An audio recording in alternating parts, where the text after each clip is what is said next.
Salut les aventurières, je fais une vidéo ce soir sur qu'est-ce qui se passe quand les gens n'achètent pas ce que tu fais alors que c'est génial et où est-ce que tu peux regarder pour adresser ce sujet et pour simplement comprendre ce qui se passe et pouvoir développer un succès, un business qui te ressemble et qui te plaît et qui plaît également à tes clients. Première chose, quand tu crées quelque chose, il y a 2 types d'écoute très, très fines à développer. L'écoute très fine de ce qui se passe à l'intérieur de toi, c'est-à-dire, c'est là où tu vas développer une connaissance de ton univers, une connaissance de ta singularité, de ta puissance, ce qui fait que tu vas pouvoir vendre quelque chose de magnétique qui va vraiment attirer les gens dans ton univers parce que c'est ton univers et qu'il est semblable à nul autre et que tu n'es pas remplaçable. Donc l'exemple que j'emploie souvent, c'est si tu as des places pour aller voir un concert de Lady Gaga et que d'un coup, tu peux plus y aller, je sais pas, pour une raison ou pour une autre, tu te dis pas, ouais, bah, c'est pas grave, je vais aller voir Christophe Maé à la place, quoi. Non, parce que tu ne peux pas remplacer Lady Gaga par Christophe Maé, indépendamment de ce qu'on pense du fait que Christophe Maé, de toute évidence, a arrêté d'essayer d'écrire quoi que ce soit. Maintenant, il prend juste un dictionnaire de rimes et il écrit les chansons avec 700 fois le même mot. Et c'est insupportable. Mais en tout cas, tu ne peux pas remplacer l'un par l'autre. Parce que les artistes qui marchent, ils ont une connaissance fine vraiment de leur univers et ils expriment quelque chose qui vient de l'intérieur. Donc, ils sont particulièrement doués pour exprimer ce qui vient de l'intérieur. Mais c'est pas tout. Parce que je vais me dire, ah, mais je connais des artistes maudits, mon voisin, il est super cool, il fait de la musique de ouf, et tout le monde s'en fout. Ou je sais pas qui, a un business qui vend un produit complètement incroyable et personne l'achète, tout le monde s'en fiche. Parce qu'il y a le deuxième type d'écoute à développer en face, l'écoute très fine de ce qui se passe sur le marché. Ce que j'appelle la signature émotionnelle, en fait, c'est vraiment le pont que tu vas créer entre ton univers intérieur et les personnes qui vont résonner avec cet univers, avec des parties de cet univers et qui vont pouvoir venir. Tu ne peux pas construire un pont avec du matériau que tu n'as pas, ou alors tu crées une espèce d'île artificielle. Il y a beaucoup de marketing qui fonctionne comme ça, hein. Tu crées une île artificielle qui est remplie de trucs qui sont pas du tout toi et qui va du coup demander une énergie folle à maintenir et à faire vivre. Et qui ponctuellement peut marcher, mais du coup qui est basé sur quelque chose qui ne vient pas de ta singularité, donc qui est en puissance, est très limité, et en plus fait que ça c'est copiable et remplaçable par d'autres personnes. Qu'est-ce qui empêche quelqu'un d'autre de construire une autre île artificielle et de faire la même chose? Et si tu n'écoutes pas, à l'inverse, le marché, si tu développes pas une écoute fine du marché, bah, c'est un peu comme si tu t'époumonnais, que tu essayais de faire venir les gens sur ton île en criant alors qu'il n'y a pas de pont, en leur disant venez, c'est par ici, et personne ne t'entend, les gens sont de l'autre côté, ils vivent leur vie, ils sont dans leur truc, et c'est à toi de construire le pont. C'est pas leur taf, c'est pas le taf des clients de faire le pont pour venir à toi, et c'est pas non plus le taf des clients de faire cet espace d'exploration intérieure. Donc il y a vraiment ces 2 choses à regarder vraiment finement. Comment je développe une écoute de ce qui se passe à l'intérieur de moi, de ce qu'il y a de singulier chez moi. Comment j'enlève aussi les obstacles à découvrir ce qu'il y a vraiment de singulier chez moi, parce que je peux avoir raconté tout un tas d'histoires, m'être construit un certain nombre de mythes sur à quoi ressemble mon univers, qu'est-ce qui est cool et qu'est-ce qui est pas cool, qu'est-ce que je veux trouver là, et non pas à quel point je suis ouverte et vivante à ce qui a envie de sortir, à ce que je peux découvrir de mon univers. Et de l'autre côté, écouter les clients, écouter le marché et comprendre qu'est-ce qui va être intéressant, qu'est-ce qui va être intriguant, qu'est-ce qui va susciter de la curiosité, chez qui, et comment je fais en sorte de faciliter le travail pour que les clients viennent jusqu'à moi, vers moi. Un exemple que j'ai envie de vous donner et de vous inviter à aller voir, c'est une chaîne qui s'appelle, ça y est, j'ai un trou de mémoire en même temps que, si c'est bon, c'est ça, Les Revues du Monde, c'est une chaîne YouTube, Les Revues du Monde. C'est une fille qui fait des vidéos sur ces sujets qui la passionnent, qui sont l'archéologie, l'anthropologie et l'histoire. Elle fait tout un tas de vidéos.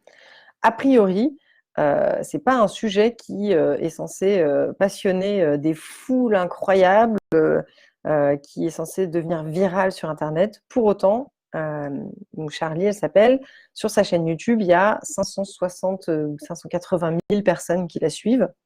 Donc elle est vraiment dans un univers intérieur qu'elle creuse, dans lequel elle est à l'écoute, mais elle est aussi à l'écoute de qu'est-ce qui marche. Et si vous allez voir sa chaîne YouTube, c'est hyper intéressant. Je vous conseille vraiment d'y faire un tour et d'aller décortiquer un peu ce qui s'y passe, parce que c'est aussi un bijou de marketing, c'est-à-dire les titres des vidéos sont très bien trouvés, c'est intriguant, le type de public qui est curieux, mais peut-être qui ne s'est jamais posé de questions sur ce domaine en particulier, mais qui a une certaine curiosité, une certaine connaissance de la pop culture, va être attirée par ça parce que elle amène les sujets d'une façon qui donne envie d'y aller. Donc elle crée le pont. Il y a et son univers intérieur qui est très singulier, qui est très puissant, et en même temps, elle assume son regard sur le monde, et en même temps, elle crée un pont qui fait que je comprends l'intérêt pour moi d'y aller.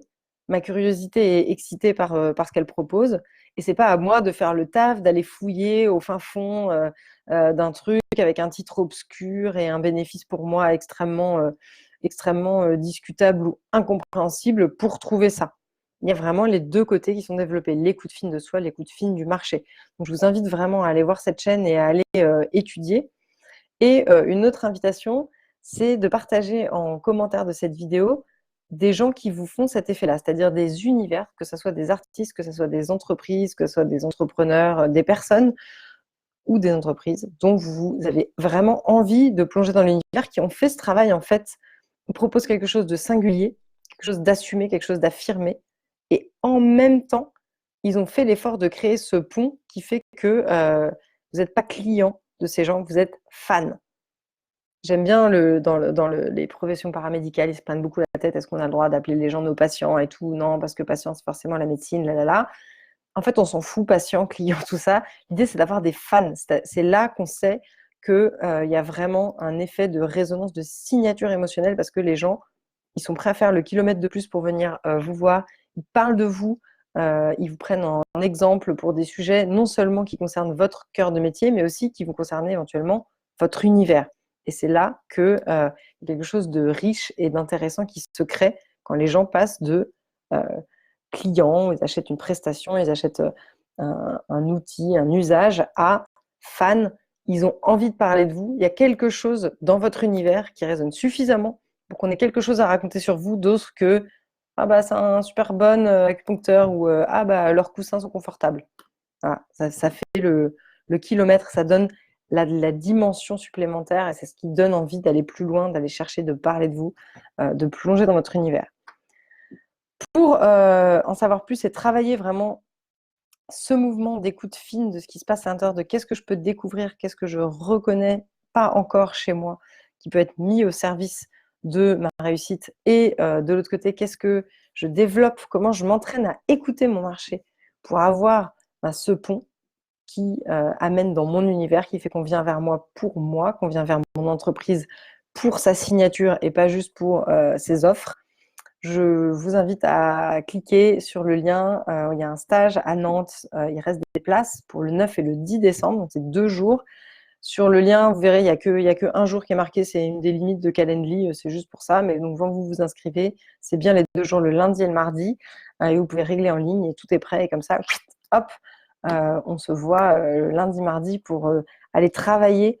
C'est pas un stage qui va être... je vais pas parler pendant 2 jours de signature émotionnelle parce qu'on s'en fout. En fait, l'idée, c'est d'ouvrir cet espace et d'exploration et d'expression de votre signature émotionnelle à vous. Donc, on est vraiment dans un espace de transformation, de jardinage intérieur, d'exploration et de mise en mouvement de cette signature émotionnelle. C'est pour ça que c'est des stages qui sont assez intenses et qui voilà, invitent à venir à la rencontre aussi de sa signature, donc avec tout ce que ça amène de richesse, de surprise et de kiff, de bosser là-dessus. Voilà, j'ai déjà dit tout ce que je voulais vous partager pour ce soir, ce mouvement intérieur-extérieur, écoute fine de l'intérieur, écoute fine de l'extérieur. Et si vous avez envie de bosser là-dessus, si vous êtes intrigué par wow, ok, comment ça marche ce succès qui part de l'intérieur et qui n'est pas un truc forcé, une île artificielle ou des coups de génie dans le vide parce que tout le monde s'en fout et personne ne peut traverser pour venir dans mon univers, bah voilà, vous savez quoi faire. Je vous souhaite une très bonne soirée et je vous dis à demain. Ciao!